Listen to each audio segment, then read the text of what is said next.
দূতাবাস থেকে বেরিয়ে আসছেন অস্ট্রেলিয়ায় নিযুক্ত ইরানের রাষ্ট্রদূত আহমদ সাদেকি।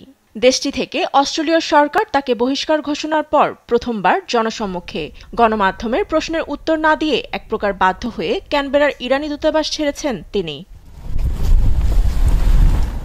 ইহুদি বিদ্বেষী হামলার অভিযোগে মঙ্গলবার এই কূটনীতিককে বহিষ্কারের ঘোষণা দেন অস্ট্রেলিয়ার প্রধানমন্ত্রী অ্যান্থনি অ্যালবানেজ। গেল বছর সিডনি ও মেলবোর্নে ইহুদি বিরোধী হামলায় ইরানের বিরুদ্ধে অভিযোগ তোলেন তিনি। কোনো প্রমাণ না দেখালেও এর জেরে দেশত্যাগে ইরানি রাষ্ট্রদূতকে 7 দিন সময় বেঁধে দেওয়া হয়। এ নিয়ে দুদেশের বিরোধ তুঙ্গে।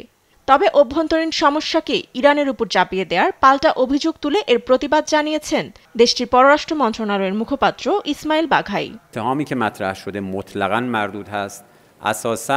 ফিলিস্তিন জনগণের প্রতি সমর্থনে তেহরানের বিরুদ্ধে এমন আক্রমণাত্মক পদক্ষেপ নেওয়া হয়েছে বলে দাবি করেছেন ইরানি পররাষ্ট্রমন্ত্রী আব্বাস আরাকচি।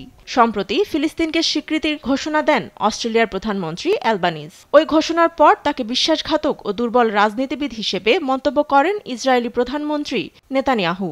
এ অবস্থায় ইসরায়েলের সঙ্গে ফের সম্পর্ক উন্নয়নে ইরানের উপর গেল বছরের হামলার দায় চাপাচ্ছে বলেও দাবি তেহরানের। যুদ্ধাপরাধীর সঙ্গে কোনো লড়াইয়ে যোগ দেওয়ার অভ্যাস নেই আমাদের। নেতানিয়াহু এ বিষয়ে ঠিকই বলেছিলেন, অস্ট্রেলিয়ার প্রধানমন্ত্রী একজন দুর্বল রাজনীতিবিদ। রাষ্ট্রদূত বহিষ্কার ও তেহরানের ইসলামী বিপ্লবী গার্ড আইআরজিসিকে সন্ত্রাসী সংগঠন হিসেবে তালিকাভুক্ত করার সিদ্ধান্তকে স্বাগত জানিয়েছে ক্যানবেরার ইসরায়েলি দূতাবাস। একে ইহুদি সম্প্রদায় ও ইসরায়েলের হুমকির বিরুদ্ধে অস্ট্রেলীয় সরকারের ইতিবাচক পদক্ষেপ বলছেন নেতানিয়াহু সরকারের মুখপাত্র David Mencer. Fatema Tasnim, news desk, Desh TV.